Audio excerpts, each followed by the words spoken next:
তোমরা কি জানো কাঁচকলা দিয়ে এমন এক কোপ্তাকারি বানানো যায় যা খেলে মাংসের স্বাদও ভুলে যাবে। আজ আমি দেখাবো একদম ইউনিক, টেস্টি আর হেলদি রেসিপি। শেষ পর্যন্ত দেখতেই হবে। নমস্কার বন্ধুরা, স্বপ্নাহাবি চ্যানেলে আপনাদের সবাইকে স্বাগতম। আজ আমি বানিয়েছি একদম নিরামিষ অথচ দারুণ টেস্টি কাঁচকলার কোপ্তাকারি। এই রেসিপিটা খুব সহজ কিন্তু খেতে অসাধারণ। ভেতরে নরম কোপ্তা আর বাইরে মশলাদার গ্রেভি। একবার খেলেই বারবার খেতে ইচ্ছে করবে। যারা নিরামিষ খেতে ভালোবাসেন বা হেলদি কিছু খুঁজছেন তাদের জন্য এটা একটা পারফেক্ট রেসিপি।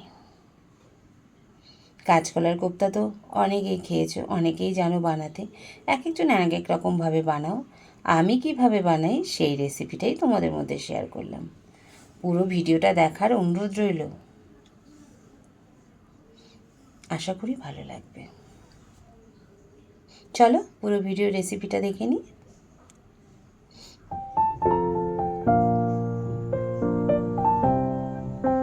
কর্তামশাই বাজার থেকে নিয়ে এসেছিল 3খানা কাঁচকলা। বেশ পুষ্ট কাঁচকলাগুলো। বাড়িতে এনে বলল, আজকে কাঁচকলাগুলো এনেছি ভীষণ ভালো। তাই ভাবলাম কি করি, মাথায় আসলো কাঁচকলার কোপ্তা করে নেব। নিরামিষের দিনে কাঁচকলার কোপ্তা করলে দারুণ জমে যায়। দেখো, প্রথমে কাঁচকলাগুলোকে টুকরো টুকরো করে কেটে নিলাম। নিয়ে এবার এটাকে প্রেসারে সিটি দেবো। এটা কড়াইতে দিলেও হয়, কিন্তু প্রেসারে দিলাম কেন বলো তো? ওই যে গ্যাসের সমস্যা, গ্যাস নেই তো, 25 দিন আগে তো গ্যাস পাবো না। তার জন্যই বাধ্য হয়ে আমাকে প্রেসারে দিতে হলো। প্রেসারে 2খানা মতো সিটি দিয়েছিলাম।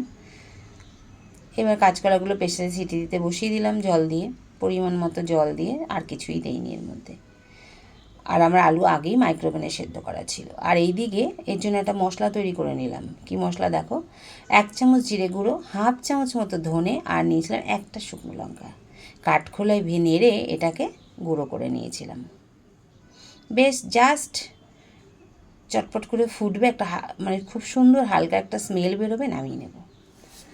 আর গ্রেভিটা তৈরি করার জন্য একটা মশলা লাগবে। এদিকে মশলাটাও তৈরি করে রাখি। দেখো, 1.5 চামচ মতো টক দই নিয়ে এটাকে ফেটিয়ে নিলাম। নিয়ে তার মধ্যে দিয়ে দিয়েছিলাম ওই 1 চামচ মতো জিরে গুঁড়ো, আর দিয়েছিলাম হলুদ গুঁড়ো, আর একটু সামান্য জল দিয়ে এটাকে গুলিয়ে রেখে দিয়েছিলাম। লঙ্কার গুঁড়ো আমি দিইনি। দিয়ে এটাকে একটা মশলা তৈরি করে রেখে দিয়েছিলাম। কি সুন্দর কালারটা লাগছে না?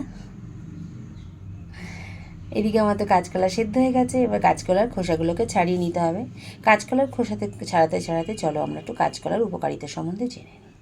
কাঁচকলা কিন্তু শুধু টেস্টি নয়, খুব উপকারী।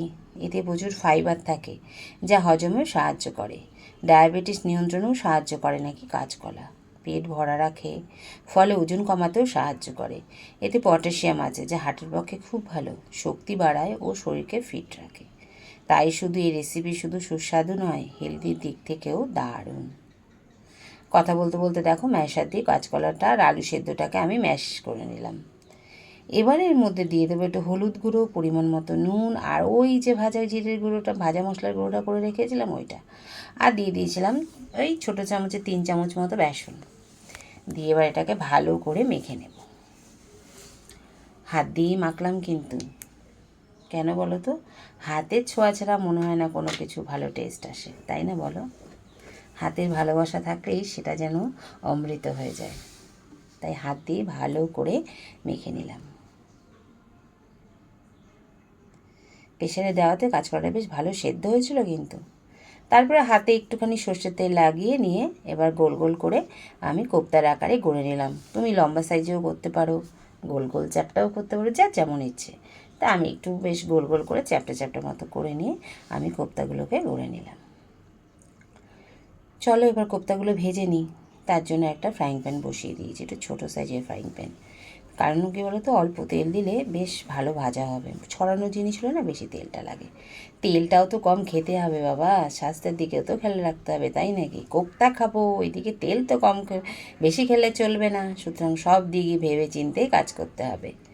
তো দেখো, কাঁচকলার কোপ্তাগুলোকে একে একে আমি এপিট ওপিট নাড়িয়ে ভেজে নেব। আমি এই সময় গ্যাসটাকে লো টু মিডিয়ামে রেখেছিলাম, লো টু মিডিয়ামে। কেন কেন কেন বলো তো, বাড়িয়ে দিলে হবে কি, ভাজা হয়ে যাবে কিন্তু ভেতরটা থাকবে কাঁচা। এর মধ্যে না আদা বাটাও দেওয়া যেতে পারে, কিন্তু আমি কিছু দেইনি, আমি জাস্ট এমনিই ভেজেছিলাম। ভালো হয়েছিল, খুব টেস্টি হয়েছিল খেতে। তারপর এক পিঠ হয়ে গেছে, আর এক পিঠ উল্টে দিলাম।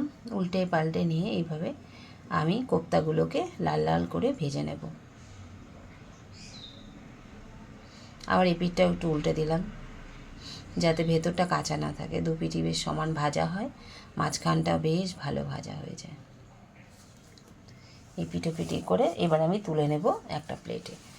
প্লেটে একটা টিস্যু পেপার দিয়ে নিয়েছিলাম। কেন বলো তো, তেল তো প্রচুর খেয়েছে, এবার তেলটাকে তো অবজার্ভ করতে হবে না, তার জন্য টিস্যুটা নিলাম। যতটা তেল টানতে পারে টানুক, এইসব ভাজাভুজি জিনিস খেলে কিন্তু তেলটা একটু বেশি যায়। আরও বাদবাকি যেগুলো ছিল সেগুলো এবার পরপর করে ভেজে নেবো এইভাবে।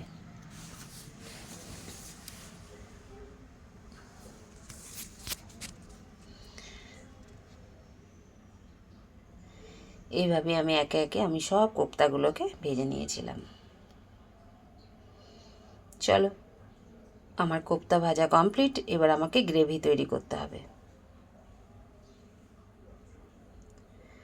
বসিয়ে নিলাম আরেকটা কড়াই।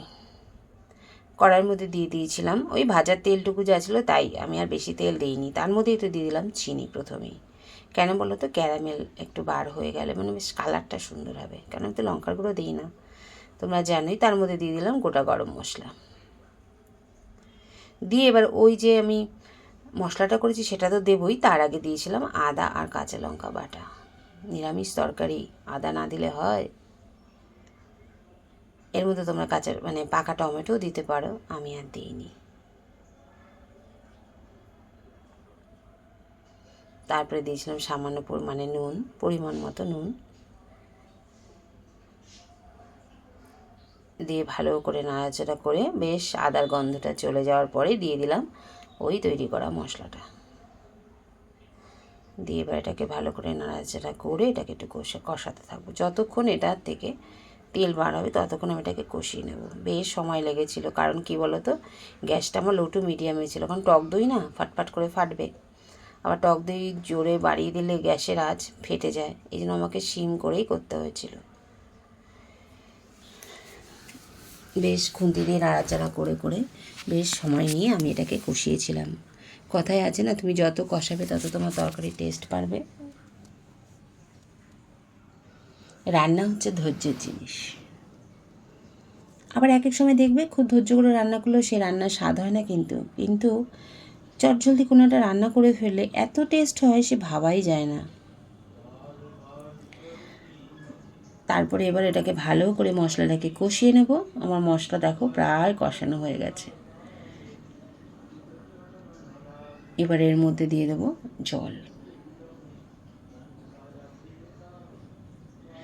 জলটা একটু বেশি দিলাম, কারণ কোপ্তাগুলোকে তো এটা ফুটতে হবে। কারণ অল্প জল দিলে যদি একদম কোপ্তাগুলো জল টেনে নেয় তাহলে কি তরকারির স্বাদটা আসবে না, শুকনো শুকনো হয়ে গেলে ভালো লাগবে না। একটু গ্রেভিও থাকবে, বেশিও না কমও না, ওটাই ভালো লাগে খেতে। দেখো আমার ঝোলটা ফুটে গেছে, আমি এর মধ্যে একে একে সব কোপ্তাগুলোকে দিয়ে দেবো। মিনিট 4-5 মতো ফুটিয়ে আমি এটাকে একটু ঘি গরম মশলা দিয়ে নামিয়ে নেব।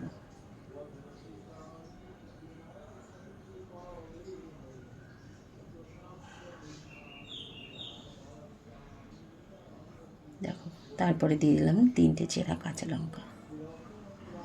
বেশ কাঁচা লঙ্কার গন্ধটা খুব সুন্দর লাগে। এই সময় তোমরা যদি ধনেপাতাও দিতে পারো ভালো লাগবে, কিন্তু আমি ধনেপাতা দিইনি।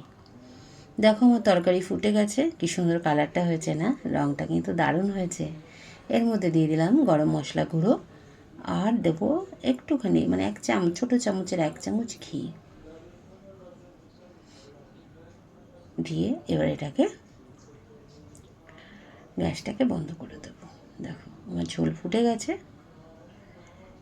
চলো, রেডি হয়ে গেল আমার কাঁচকলার কোপ্তা কারি। কেমন লাগলো আমার রেসিপিটা কমেন্ট করে জানিও কিন্তু। তারপরে চলো সার্ভিং বলে তুলে নেব সার্ভ করার জন্য। গরম গরম ভাতে দারুণ জমে যাবে, দারুণ। নিরামিষ দিনে সবাই চেটে পুটে খাবে, কথা দিচ্ছি। একবার করে দেখো এইভাবে। তৈরি হয়ে গেল আমার কাঁচকলার কোপ্তা কারি। আমার ভিডিওটা যদি ভালো লেগে থাকে তাহলে একটা লাইক করো, কমেন্ট করো, শেয়ার করো। আর যারা নতুন তারা চ্যানেলটাকে সাবস্ক্রাইব করো। সাবস্ক্রাইব করার সময় অবশ্যই বেল আইকনটা প্রেস করুন, কারণ তাহলে আমার নতুন নতুন ভিডিওর রেসিপির ভিডিও নোটিফিকেশান তোমাদের কাছে জলদি চলে আসবে। সবাই ভালো থেকো, সুস্থ থেকো। দেখা হবে নতুন একটা ভিডিওতে, নতুন একটা রেসিপির সাথে।